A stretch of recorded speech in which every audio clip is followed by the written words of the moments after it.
Let me introduce Anne and Chris first. And Anne Corriveau, I think many of you know Anne is the Director of International Admissions at Boston University. And Anne is with us virtually. Thanks, Anne, for being with us. We know you wanted to be here with us physically, and that wasn't possible. We're happy to have you here. It's, I know, late at night, so thanks for joining. And Kristoffer Toribio, I don't know how many people know Chris. I think most of us probably know Chris. Chris is, of course, the president of International ACAC. We're thrilled to have you here, Chris, but also from Orange Coast College. And the perspective, and if we can switch to the first slide or the next slide, we'll just give a little more background. And we're gonna do this session a little bit differently. We know it's early now, but we're actually gonna have you guys lead most of the session. I hope that's all right. Looks like some of you have your tea and coffee. But so the Great Resignation, I don't know who was at the session yesterday when we had that. Yeah, a few of us were there. Sustaining the profession. I mean, a lot of people, how many of us know someone that actually has not just left their school or university, but left the field this year or this past year? I know many people that have had a change in a lot of different ways. So the session is also largely about sustaining. You know, we want everyone in this room to stay in the profession, right, and to stay in the field, and also for us to be able to to be mentors to those junior staff that are coming up. And really, with all of the first-timers that are here, I've met a lot of people who are actually coming into the field for the first time, both in universities and schools, which is exciting, but also a chance for us to have, I think, a really positive influence. And it was really for those of us that have been around a little while that this session was for. Remaining inspired and inspiring others is really a part of this. But this session is about the heart and the purpose. It's really about the service. It's not about professional advancement. It's not about how can we, pad the resume to get a better job or anything like that. This is really about the heart and the purpose of why we're, doing what we're doing. So the way that we're, and the next slide, I think we can go to.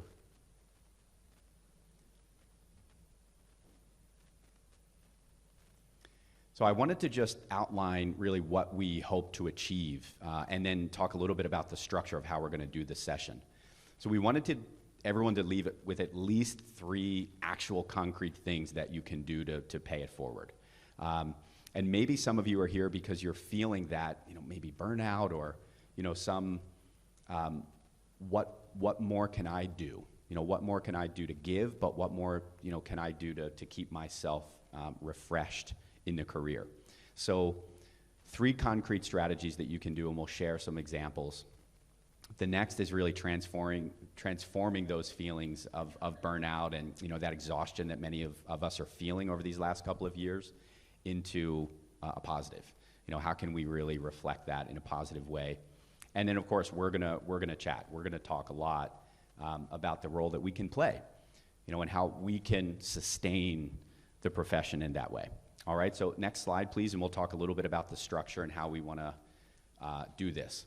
So this is the idea. We'll probably go off a little bit in terms of the timing, but more or less what we want to do is we're going to share, there are 2 things. We talked about paying it forward in the everyday kind of situations, and then going the extra mile, like what can we do in the bigger picture. So what we're going to do as a panel is just share some examples of how maybe we've tried to pay it forward in the everyday scenarios, and then also in the bigger picture. And in between, we're actually going to have some individual breakouts. We'll have, you can just pull chairs together, and we'll take some time, and you can share what you're doing in the everyday to inspire, and we'll all come away with, I think, some good strategies. All right, so let's kick it off. I think the next slide, and I can't remember who's going first here, if it's Chris or Ann, but we'll go to the everyday. If we can get the next slide.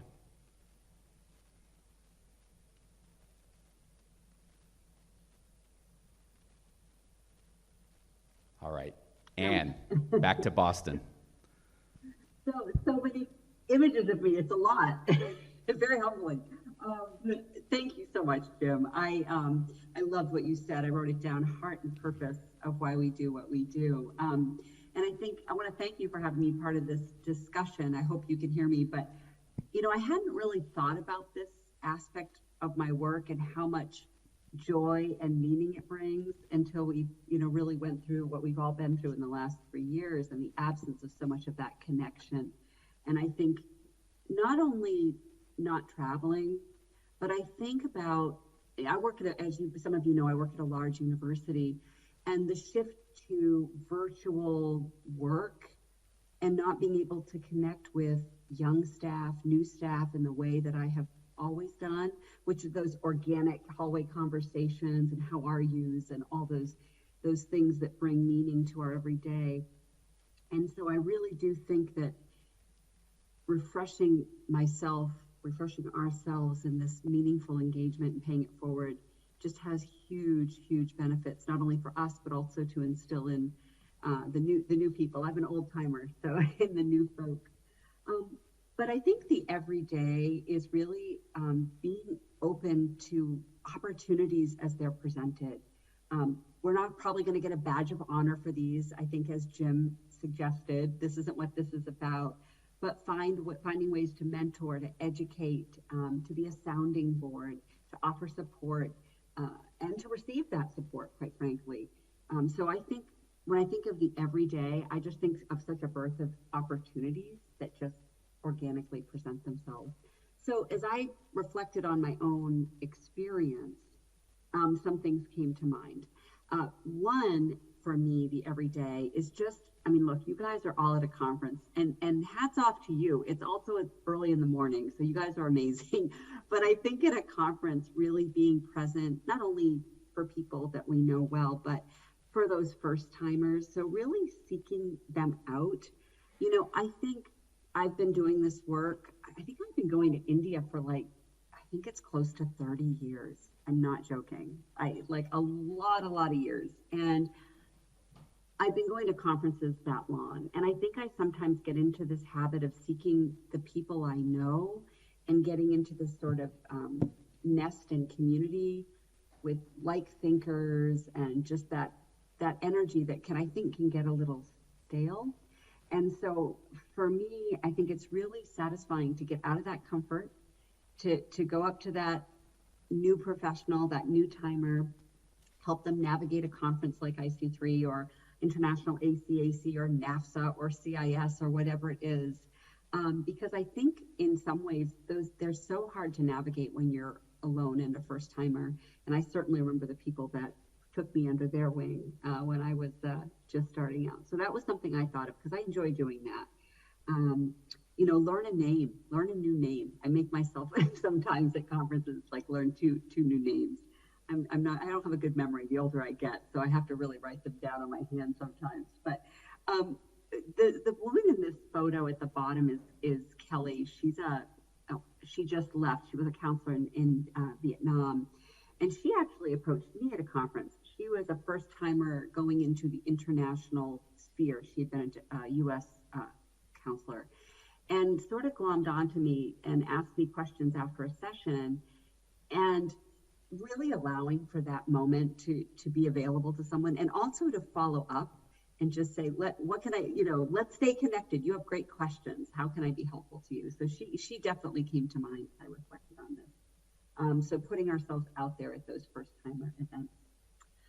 I also love to identify new counselors that are when I'm on the road back in the day when we traveled, which we will do, we still do, but offering support and training to the new counselors that I see in my interactions, I find so satisfying. I just had such a great kind of full circle experience. I remember many years ago, I think this counselor might be at IC3, but I won't out her name.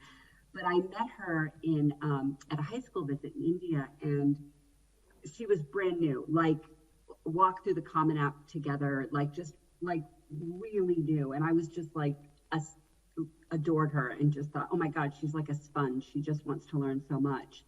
And I love this story because she goes on and she's an amazing counselor. I adore her. And she recently, as in not long ago at all, had the opportunity to come to Boston, and I saw her, and she said, I just want to thank you for all those years ago and how helpful you were to me. I mean, talk about like a shot in the arm after the pandemic, like just what the doctor ordered. So talk about just the heart and purpose. So I felt like saying, thank you. What are you talking about? You're amazing, and it's such a joy.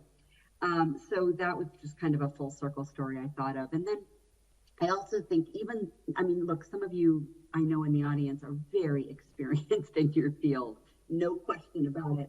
But I think with so much upheaval in higher education, I also love to sort of say, I know you've been doing this a long time, but can I help you build your narrative? Can I help you work with your families? Can I give you some thoughts that might help, resonate? We all know this, like you guys, if the counselors in the audience, you're so talented, but sometimes parents see a different face and a different voice, and they somehow, even though I say the exact same thing the counselor said, it resonates differently.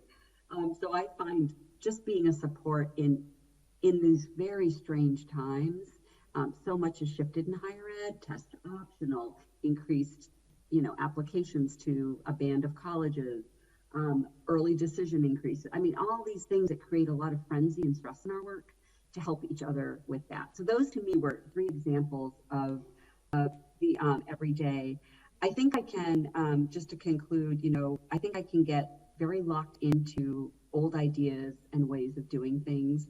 And this impromptu engagement with new folks and seasoned people like some of you helps me take a step back and think about some of our systems, some of our ways we do things. And it's this reciprocal gift that really is the heart of, it's why I came into this work. I think admissions people come into it for a couple of reasons. 1, they had a great transformative college experience. And 2, like all of you, they love people and they love relationships and are like that. So anyway, those are my thoughts for the everyday. Thanks. All right, great. Thanks, Ann.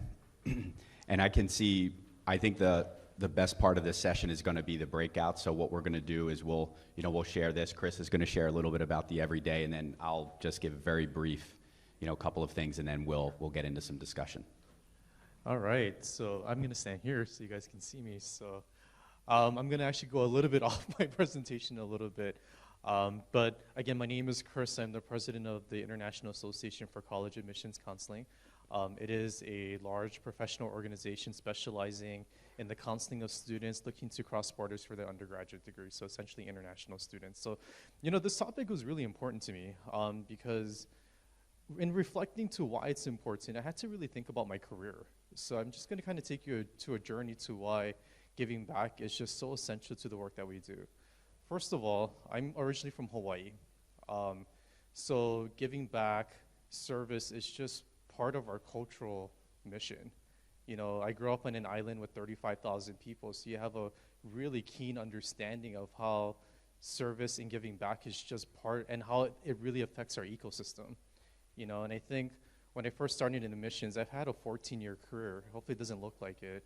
But I started off in 2008 as a 22-year-old kid, very young in the field, almost no direction from my university, just looking for some sort of guidance, and I really took my first recruitment trip in Asia, where I was sitting in a train in Korea, and there was a mid-level professional that sat next to me, and we just started talking.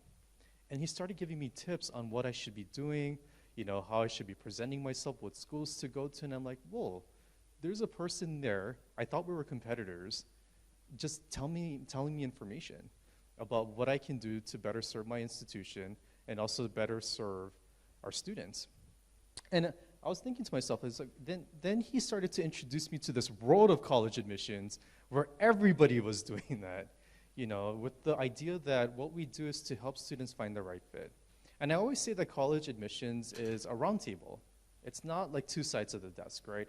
It's a round table that brings an infinite amount of people to help the centerpiece of the table, which is the student, right?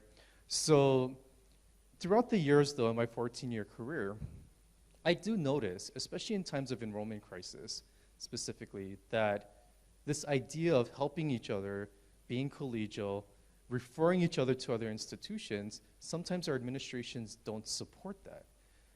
But that's the essence of what we do, and I felt that throughout the years that's been threatened because of that.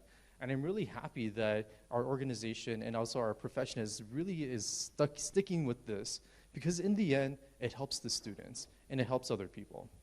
Okay. Now, I also work for a highly selective institution in my career as well too. And part of the reason why giving back is so important is that when you go from serving the 1% of the population to where I am now working for a community college, you can potentially serve 99% of the population. You come across people throughout your journey, recruiting, doing outreach, of individuals trying to help students that have no resources. So, and I understand my level of privilege in terms of what I've learned, what I've acquired, the people that I know, to ensure that these people who are helping these students have just as much opportunity to find the right fit. I might not be the best school, but I know thousands of university colleagues and counselors that will do that for the student. So that's why I think giving back is just so important. Because in the end, we help each other, it helps the students, and if we're thinking about our bottom line, it does help our enrollment. Okay. Now, some of the everyday things that I do in terms of just helping, the one thing that I try to do is just try to make it as organic and fun as possible. So for me, it's all about social media. The first thing that I do every morning, I'm checking the Facebook group. If any of you follow me on Facebook, hopefully you notice that I'm super engaged. So I'm just looking for, counselors that are asking questions, looking for resources, looking to connect with somebody, and I'll just tag. That's simply all you have to do. It's just like, if you know somebody that can address this question, tag your friend. And you can just see the thread of conversations in the comments section. And ultimately, that helps the counselor, it eventually helps the students. So that's one thing that you can do. If you're really active on social media, read through. It's also good for your own professional development, because maybe you're going to learn something that you haven't learned before, but maybe you had a conversation with someone, or university representative or counselor, tag them, because it does make a difference. And I have a lot of successful stories regarding that as well. Actually, one I'll share you real quick. I don't know if you know Joan Liu. You all right, Joan? Great. Amazing, amazing person doing wonderful things, specifically with her Second Chance program. So there was a situation where there was a group of students from Ghana that were waitlisted. They didn't have any other options. I just tagged Joan in that post, and look, all of these students were be able to find an institution, get GeoSwerve like she typically says, look outside of the US, and they're now enrolled at university. So that makes a huge difference in terms of a student, and also with Joan trying to find resources to help these students as well. That's basically it. Go on social media. That's what I do. It's something really small that you can do as well too. Some of the social media platforms that I'm super engaged in is Facebook, specifically the International ACAC group, but there's so many counseling groups out there that you can join. WhatsApp, I know I'm on the International ACAC India WhatsApp. That's really great as well too. And one I'm noticing a lot that many professionals are really active in is LinkedIn. So a lot of questions coming through. It's really just a really good way to post. Okay. All right, that's it. Thank you so much. All right, thanks, Chris. Next slide, and I'm just going to take 1 minute here, and then we'll do, I think, maybe a 5-minute breakout where you can share some of this with your colleagues. Actually, a lot of what I have here is really directed at university representatives, but I know we have mostly school delegates in the room, but really this is both sides. I think one of the ways that, we were doing this when I was traveling on behalf of Drexel, for many years, where really just changing the nature of the school visit, or doing our best to change the nature of the school visit so that it's not just a promotional thing, right? That we make it educational, that we make it service-oriented, and you as counselors, I think, can help to push universities in that direction a little more. And we know, Petra's here. I don't know how many other university representatives we have. I think, Petra, you're welcome. And Petra, I know that's the approach that you take in this, and whether that's bringing in faculty actually to speak to students, but also share your objectives for why you host universities with universities. I know oftentimes we just go through the motions, but have you actually set objectives for your visit program? These are the 3 things we want to accomplish in our visits. Have you done that recently? And that's something that I've gone into the Institute, and I've done some teaching there about how you can actually change the nature of your visit program by setting clear objectives, and bringing in your school community, and then using universities actually to help educate not just your counselors, but also your teachers, your administrators, and your principals at the same time, whether that's in careers or other areas. So what we want to do, I'm just going to take 5 minutes. We were going to do 10, but I think at the everyday, let's just take 5 minutes. And Anne, I'm not sure, how many people do we have online right now? I don't know, if it's there, but Anne, I'll let you just manage that part. Yep. And I'm going to just put a timer on for 5 minutes. For those of us that are here in the physical, just turn your chairs and talk with each, I would say maybe groups of 4 or 5. And what we would suggest is in the everyday, what are you doing in your everyday that can help, that's service oriented, even the minor things, and just share that. And just remember, one thing that you share could be something that someone has not thought of, or maybe they're coming here for those ideas. So let's just take 5 minutes to share, okay? I'm gonna put on a timer.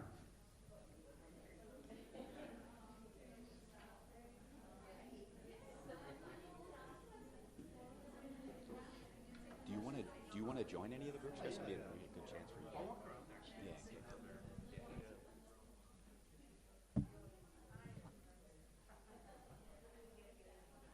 Yeah. It's just very brief. We're down to 4 minutes and 30 seconds, okay?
Okay, 3 minutes.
30-second warning.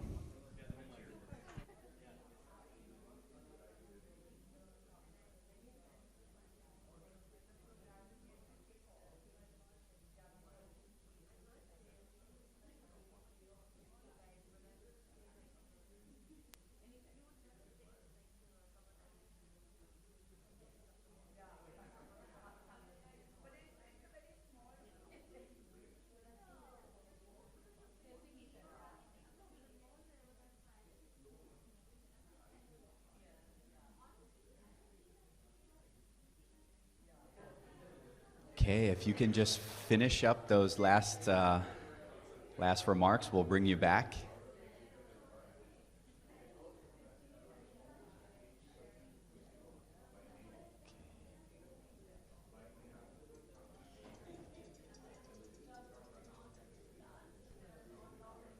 All right. Okay, we will have more discussion. I'm just bringing us back now. And online, we're going to bring you back also. Yeah? Definitely. Yeah, absolutely. You can do that. Okay. All right, so just bringing everyone back now. We're going to have longer discussion next time, okay?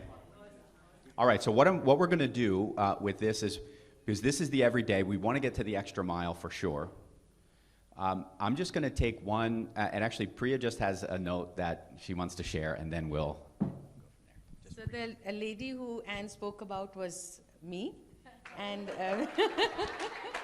and I am where I am, and I'm telling you, I was super scared, the first year of my job. So Anne just walked in, and she she waited back for almost 2 hours, and she explained me everything about US admissions. And I'm deeply indebted to her for what she did for me. And since then, every year she's been doing that. Thank you. Okay, so Priya, unfortunately, Anne didn't hear that because she's in the breakout room. We just heard that, but we'll give you another chance to say that, because that was really nice. Okay, so what we're gonna, if I can just take one, all right, one. I know you were sharing there, but we want to keep this thing going. If there was one takeaway not something that you shared, right? If something really stood out that someone else shared, does anyone have something they want to?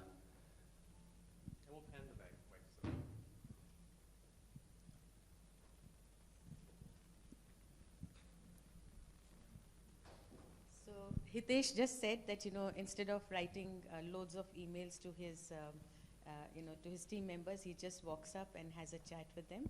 Every day, that's what he does, and that's something very nice.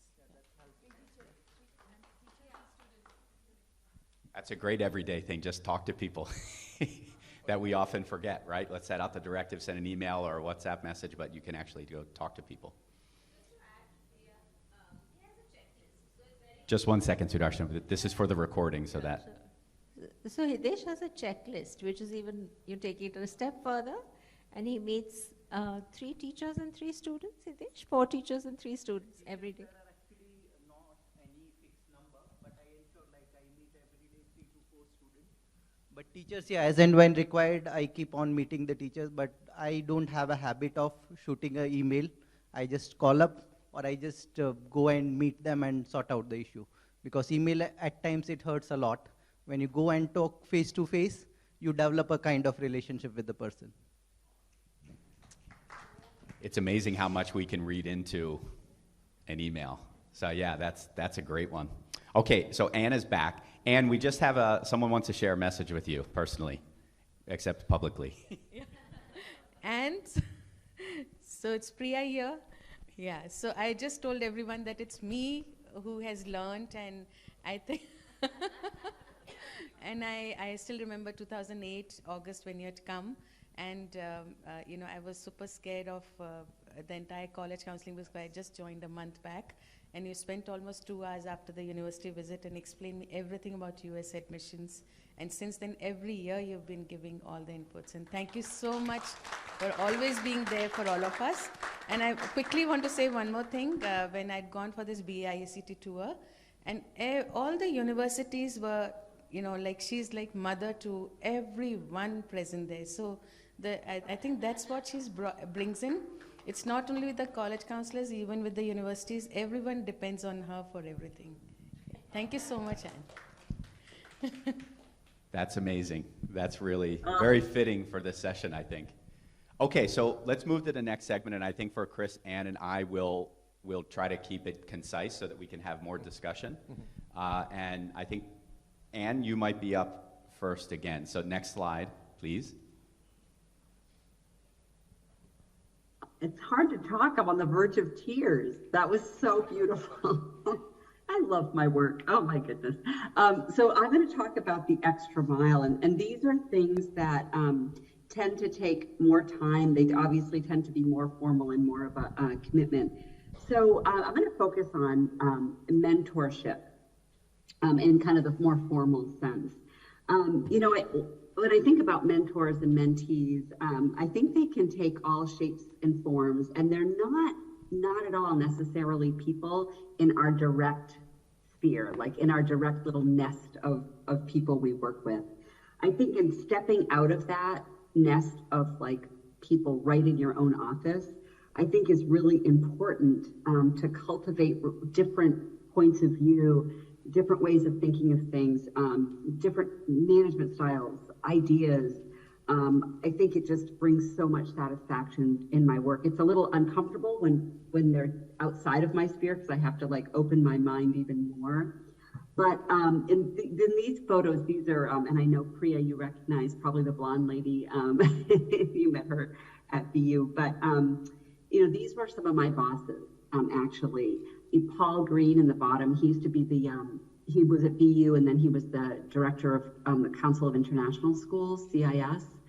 And he's the one that first brought me to India, like a million years ago.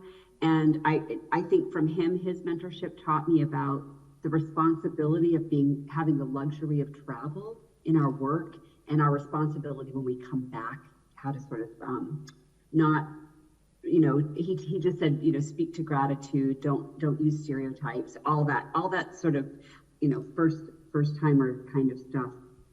And it was really life-changing. He really pulled me into this career, and I have never left.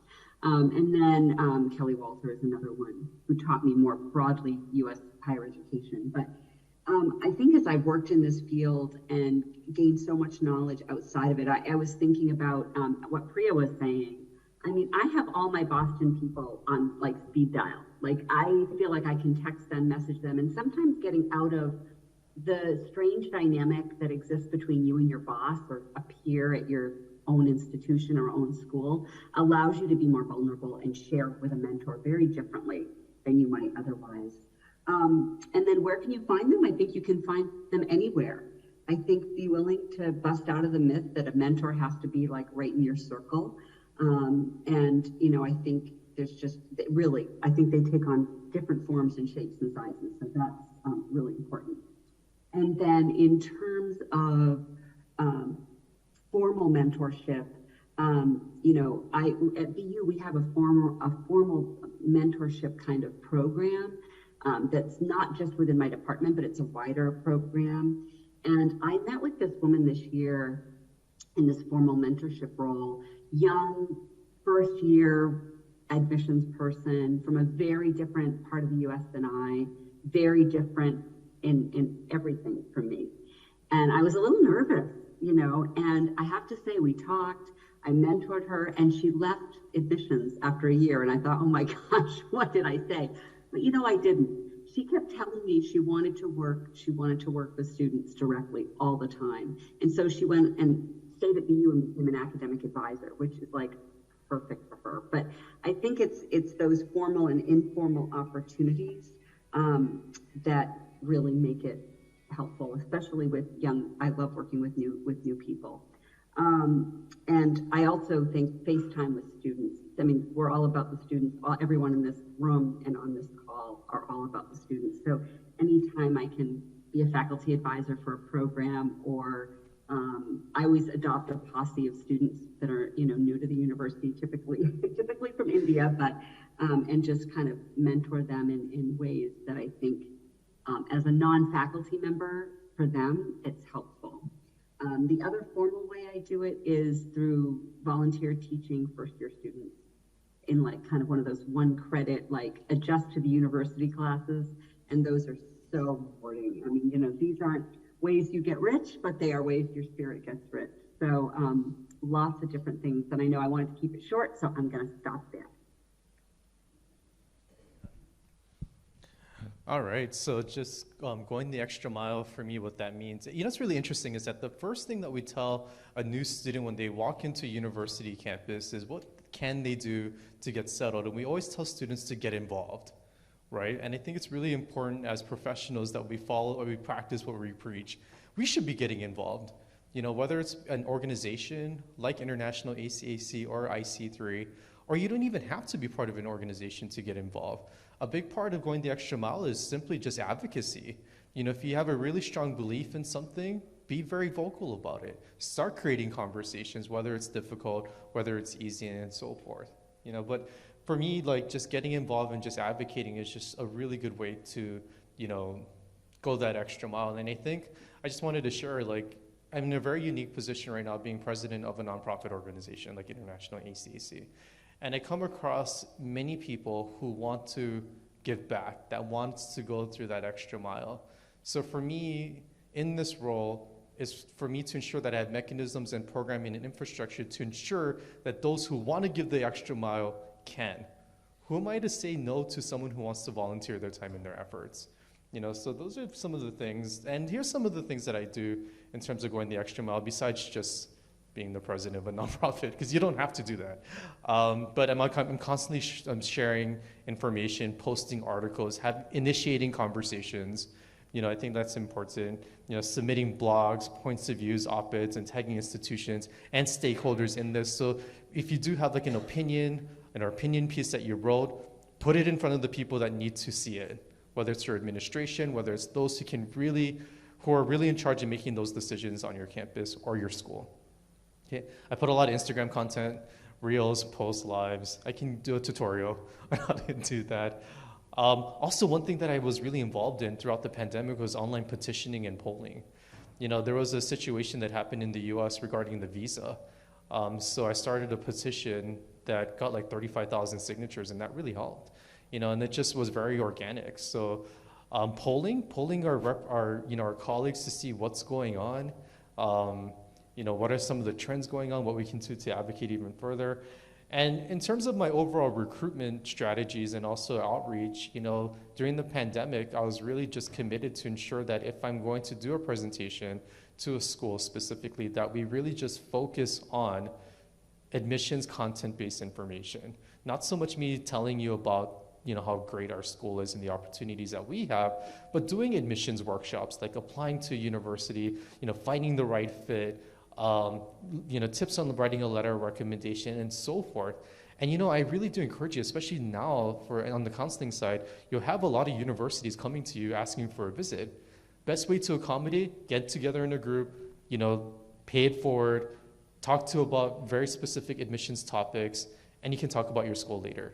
So those are some of the things that I do to do that extra mile to ensure that the information and the knowledge that I have can impart on someone else. By just basically sharing information in this way. Okay, thank you. Okay. Oh, thanks. All right, thanks, Ann. Thanks, Chris. Okay, two things that you can see here. One, whether you're at a school or a university, advise a student group. Right, if you can. Now, a lot of what we're saying in the paying it forward, I want to acknowledge, is actually time, which can be hard, right? I think that's one of the things that everyone's pressed for. But in terms of where that, you know, value and that impact and that fulfillment can come from, you know, these two areas. And I would invite everybody, and how many of us have actually taught at the IC3 Institute? I know many of you have. Yeah, many of you have. So if you haven't had a chance to teach and share that now, please come and do that. And not only that, I know many we have IC3 leaders here, we have IC3 advocates here. Get involved, and there is a session today about how to do that, led by IC3 leaders. Well, what I want to add to, actually, before we get to the last breakout, is a little bit about my experience in mentorship, and I want to share something that was very transformative for me.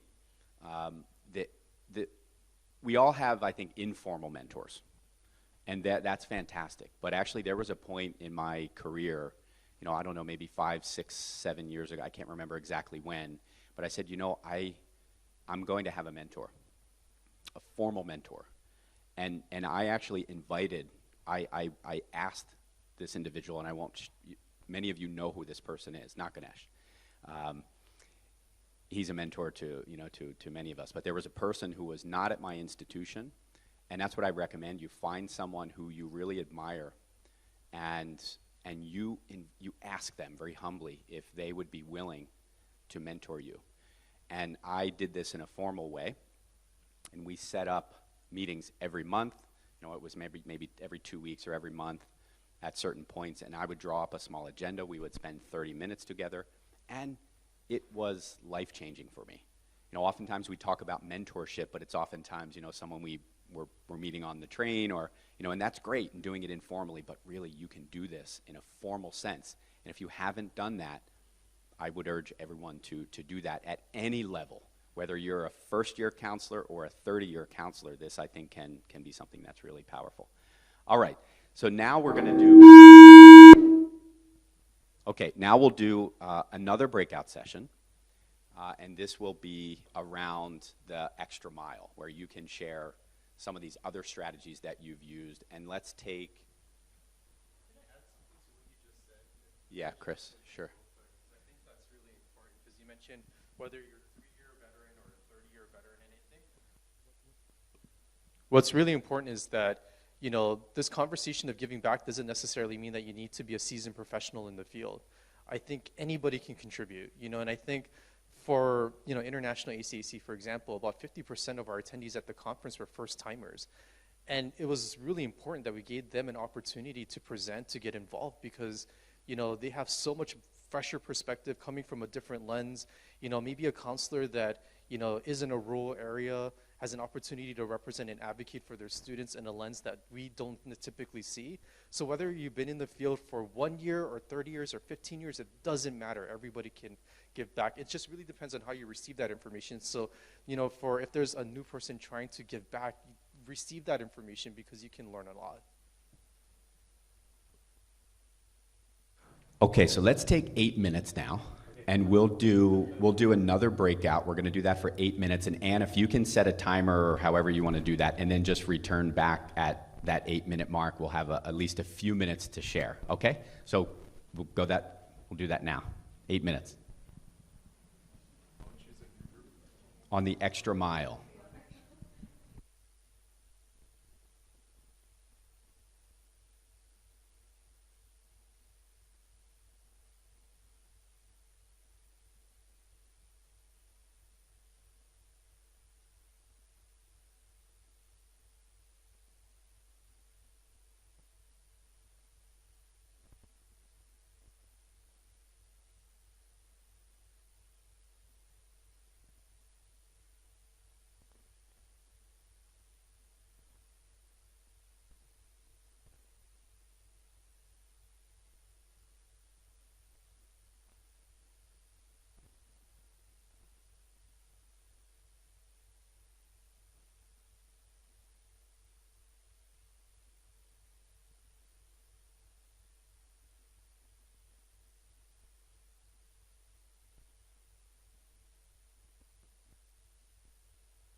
Just about 3 minutes.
I'm just going to say, I know the conversations are happening. Take a few seconds to finish up, and then we'll leave a few moments to share some of that.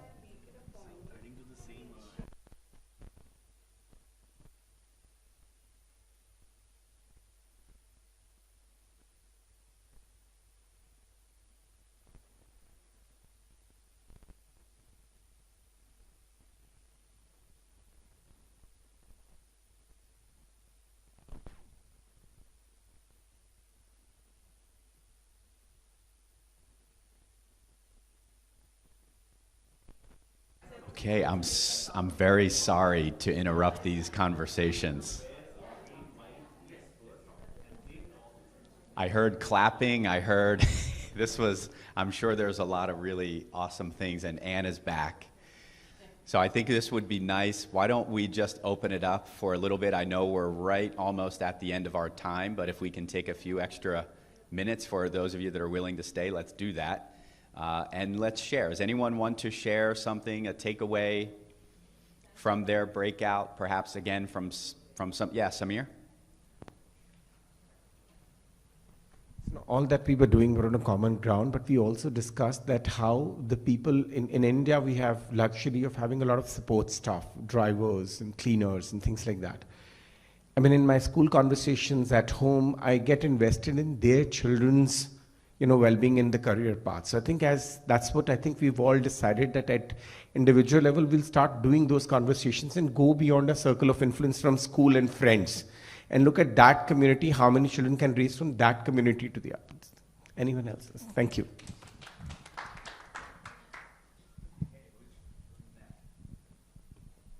Who's next? Anne, and we want to make sure we're including all of our friends from the virtual. Yeah, okay, so Sapna's there, and then our virtual friends, we'd love to hear from you. So I really wanted to, so there was something I've been discussing with a few of you, and I have this project that I want to embark on starting October, which is like a platform where we can, all of us who want to mentor kids who don't have access to guidance, can sign up. And kids, and because I come from the social sector background, a lot of my friends from my earlier career have reached out saying that they require support on that front. And if you guys would like to, we would put in profiles of children who require the support. And we're looking for long-term mentorship. So anything from grade 8, 9th onwards, till college, post-graduation, wherever these people come from. So just watch out. I'll be putting up a post sometime in October for this. And I would love it if more and more of us contribute. Thank you, Sapna. It's now 12:01 a.m. in Boston, and so talk about paying it forward. Are there any takeaways from the discussion that we had in the virtual? And Anna, can come from you. We're not seeing, I don't know if anyone else wants to speak. That's fine. Yes, I'll speak on behalf of them. And then Jyoti, since you were the one that was chatting, if you want to speak, you go for it. But you had this really inspiring work that you were doing with students in, with homeroom teachers, having these 15-minute discussions of these really, I don't know, controversial is not the right word, but like challenging conversations that students would kind of run. And so this was like her model of that she introduced to the school, which I thought was really refreshing, and it sounded really challenging, but really rewarding. So that was, Jyoti, I hope I represented you properly. If you want to unmute. Absolutely, Anne. Yes. So it's like sharing what we are going through. And as I told, like it started during the pandemic era when we were confined to our system only, and we were not able to meet. But we have taken this practice when we have started our school offline. So we share our thoughts, we share our feelings, what's going on, whether it is right or wrong. But yes, it's really good sharing. And after some time, I feel like we come out as a big family, as per in the class terms. Yeah. Okay, thank you. Okay, yeah, I think we can take maybe one more. Yeah, great morning. I'm Alpa from Gujarat, Vapi Public School. I think this session opened up my mind to become IC3 graduate. What I was listening to everyone, but coming here, I heard some experiences, and I feel that I'll be also a part of this in coming years. And really great to have this experience of, bringing those universities to India, what you people are sharing with children, because as you say, we get everything on the Google, right, on other tips, but when you speak to children, you explain them in a better way and you are able to connect. So thank you so much, and Vasudeva Kutumbakam. Thank you. The world is one family. Beautiful. Chris, any final thoughts on your end? There was something said in this group that really resonated with me, and in talking about just going that extra mile. As an individual, you can go that extra mile, but as as a team that you can go even further than that. So I think a big part of going the extra mile is collaborating, and hopefully, through this through this discussion and presentation that we had today, you made some really great connections. So when you're thinking about paying it forward, do it together. That's awesome.